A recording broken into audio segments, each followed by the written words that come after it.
December 11 വിശുദ്ധ ഡമാസസ്. ലിബീരിയസിന്റെ മരണത്തിൽ ഒരു പിൻഗാമിയെ തിരഞ്ഞെടുത്തതിനെ ചൊല്ലി കലാപം പൊട്ടിപ്പുറപ്പെട്ടു. സ്പാനിഷ് വംശജനായ റോമിൽ ജനിച്ച ഡമാസസിനെയാണ് ഭൂരിപക്ഷവും അനുകൂലിച്ചത്. അദ്ദേഹം ലിബീരിയസിന്റെ കീഴിൽ ഡീക്കനായി സേവനമനുഷ്ഠിക്കുകയും നിസീൻ വിശ്വാസപ്രമാണം ഉയർത്തിപ്പിടിക്കുകയും ചെയ്തു. എന്നാൽ ഒരു ന്യൂനപക്ഷം തീരുമാനം അംഗീകരിക്കാൻ വിസമ്മതിച്ചു.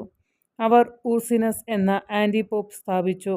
ആക്രമണം തുടർന്നപ്പോൾ ഇപ്പോൾ പടിഞ്ഞാറ് ഭരിക്കുന്ന ചക്രവർത്തി വാലന്റിയൻ ആന്റി പോപ്പിനെ മധ്യസ്ഥത വഹിക്കാനും പുറത്താക്കാനും നിർബന്ധിച്ചു.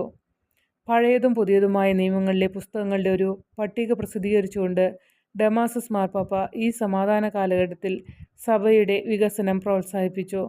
തൻ്റെ ദീർഘകാല സുഹൃത്തും സെക്രട്ടറിയുമായ വിശുദ്ധ ജെറോമിനെ ബൈബിൾ ലാറ്റിനിലേക്ക് വിവർത്തനം ചെയ്യാൻ അദ്ദേഹം പ്രോത്സാഹിപ്പിക്കുകയും ചെയ്തു. ഈ വൾഗേറ്റ് പതിപ്പ് സഭയെ ഉപയോഗപ്രദമായി സേവിക്കുന്നത് തുടരുന്നു. മാർബിൾ സ്ലാബുകളിൽ ആലേഖനം ചെയ്യുകയും രക്തസാക്ഷികളുടെയും മാർപ്പാപ്പമാരുടെയും ശവകുടീരങ്ങളിൽ ഒരുപോലെ സ്ഥാപിക്കുകയും ചെയ്ത വാചാലമായ വാക്യങ്ങൾ ഡമാസസ് തന്നെ രചിച്ചു. എന്നാൽ ഡമാസസ് കാറ്റകോമ്പുകളിലെ തൻ്റെ സമർപ്പിത പ്രോജക്റ്റിൻ്റെ പേരിലാണ് അറിയപ്പെടുന്നത്. മുൻ പീഡനങ്ങളിൽ തടയപ്പെട്ടതും മറച്ചുവെച്ചതുമായ രക്തസാക്ഷികളുടെ ശവകുടീരങ്ങൾക്കായി അദ്ദേഹം തീവ്രമായി തിരഞ്ഞു. രക്തസാക്ഷികളിലേക്കുള്ള തീർത്ഥാടനങ്ങളെ പ്രോത്സാഹിപ്പിക്കുന്ന കാറ്റകോമ്പുകളിലെ വഴികളും പടിക്കെട്ടുകളും അദ്ദേഹം പ്രകാശിപ്പിച്ചു. സെന്റ് പീറ്റേഴ്സിലെ സ്ഥാപന കേന്ദ്രം പണിയുക, സെന്റ് സെബാസ്റ്റ്യൻ്റെ ബസിലിക്കയിൽ മാർബിൾ നടപ്പാത സ്ഥാപിക്കുക എന്നിങ്ങനെ നിലവിലുള്ള പള്ളികൾ മനോഹരമാക്കാൻ അദ്ദേഹം വളരെയധികം ചെയ്തു. ഡമാസസ് യാഥാസ്ഥിതികതയുടെ ശക്തമായ സംരക്ഷകനായിരുന്നു. മാസിഡോണിയസ്, അപ്പോളനാരിയസ് തുടങ്ങിയ മനുഷ്യരുടെ പാഷണ്ഡതകളെ അദ്ദേഹം അപലപിക്കുകയും കിഴക്കൻ അരിയന്മാർക്കെതിരെയുള്ള യാത്ര തുടരുകയും ചെയ്തു. വാലന്റിയൻ ചക്രവർത്തി ഒരു കത്തോലിക്കനായിരുന്നുവെങ്കിലും അദ്ദേഹത്തിൻ്റെ കഴിവ് കുറഞ്ഞ സഹോദരൻ വാലൻസ് ഏരിയൻ സ്വാധീനത്തിലായിരുന്നു. 378 നിശ്ചയദാർഢ്യമുള്ള ഗോതുകൾ മരിക്കുന്നതുവരെ കിഴക്കൻ ബിഷപ്പുമാരെ വാലൻസ് പ്രക്ഷുബ്ധമാക്കി.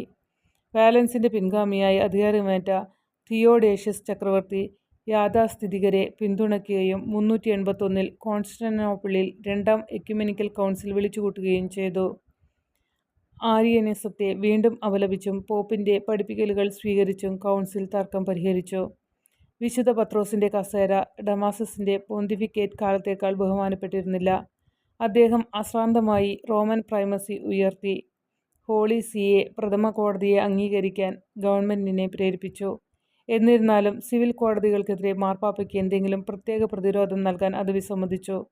അധികാരശ്രേണിയിൽ അടുത്തത് വിശുദ്ധ മാർക്ക് സ്ഥാപിച്ച അലക്സാണ്ട്രിയയും തുടർന്ന് റോമിലേക്ക് പോകുന്നതിന് മുമ്പ് പീറ്റർ ഭരിച്ചിരുന്ന അന്ത്യോക്യയും. 18 വർഷത്തെ ഭരണത്തിന് ശേഷം 384 ഡിസംബറിൽ ഭക്തനായ പോപ്പ് ഡമാസസ് അന്തരിച്ചു.